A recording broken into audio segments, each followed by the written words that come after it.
Hello guys, welcome back to my channel Prius blog. Plan ছাড়াই দেখবে যে কোনো জিনিস সাকসেস হয়, ঠিক তেমন এটাও। সাগরিকা আমাকে বলছিল যে চল একটু বেরাই, আমিও বললাম যে চল বেরাই, কিন্তু কোথায় যাব কখন যাব এইসব আমরা কিছুই ডিসাইড করিনি। দেখছো রাস্তাটা কত সুন্দর লাগছে। হ্যাঁ, আর আমরা কোথায় যাব আমরা কিন্তু ডিসাইড করিনি, রাস্তায় যেতে যেতেই আমরা ডিসাইড করে ফেলেছি যে চল একটা ছোট্ট ক্যাফেতে। আর রাস্তায় হাঁটতে হাঁটতে এমন শ্যাডো পড়লে কারা এরকম ভিডিও ফটো তোলো, আমরা কিন্তু করছিলাম। দেখো, আর সাগরিকা বলছে তুই একটু ফোনটা ধর, আমি একটা লাভ করব। দেখো দৌড়ে এসে লাভ করলো। এই ক্যাফেতে এর আগেও গেছিলাম, তোমরা যারা আমার ভিডিও দেখো তারা জানো যে আমি এর আগেও গেছিলাম এই ক্যাফেতে। কথা বলতে বলতে দেখো পৌঁছেই গেলাম। আর সেম যেমন আমি অর্ডার দিই তেমন আমাকেই অর্ডার দিতে হয়, আমি ডিসাইড করছি যে কি খাওয়া যেতে পারে।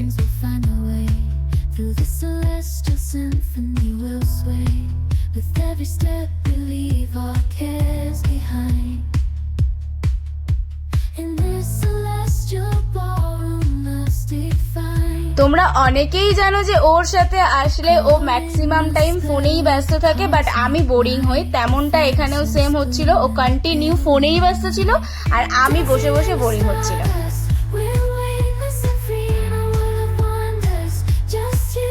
তো আর কি, চলে এসেছিল আমাদের খাবার। আর জানো কতক্ষণ ওয়েট করার পর এসেছিল, আমাদের তো খিদেই পেয়ে গেছিল। তো অর্ডার দিয়েছিলাম বেবি কর্ন আর ফিশ কাটলেট। আর সত্যি কথা বলতে বেবি কর্নটা আমার অতটা ভালো লাগেনি, বাট ফিশ কাটলেটটা দারুণ ছিল খেতে। আর তার সাথেও জানো তো একটা কোল্ড ড্রিঙ্কসও অর্ডার দিয়েছিলাম। কোল্ড ড্রিঙ্কসও না, ঠিক ওটা হচ্ছে হয়তো মশালা সোডা।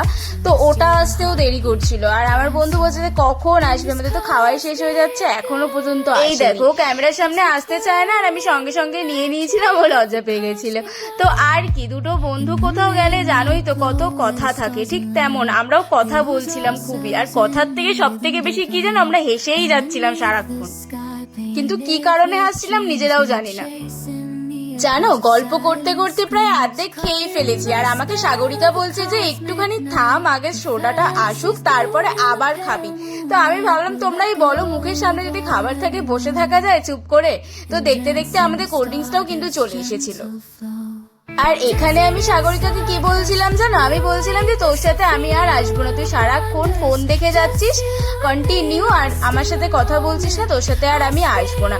আর এই দেখো এই লেখাগুলো দেখো, তোমাদেরকে দেখানোর জন্য আমি একটা ভিডিও করে নিয়েছিলাম। আমার লেখাগুলো দেখলে খুবই হাসি পায়।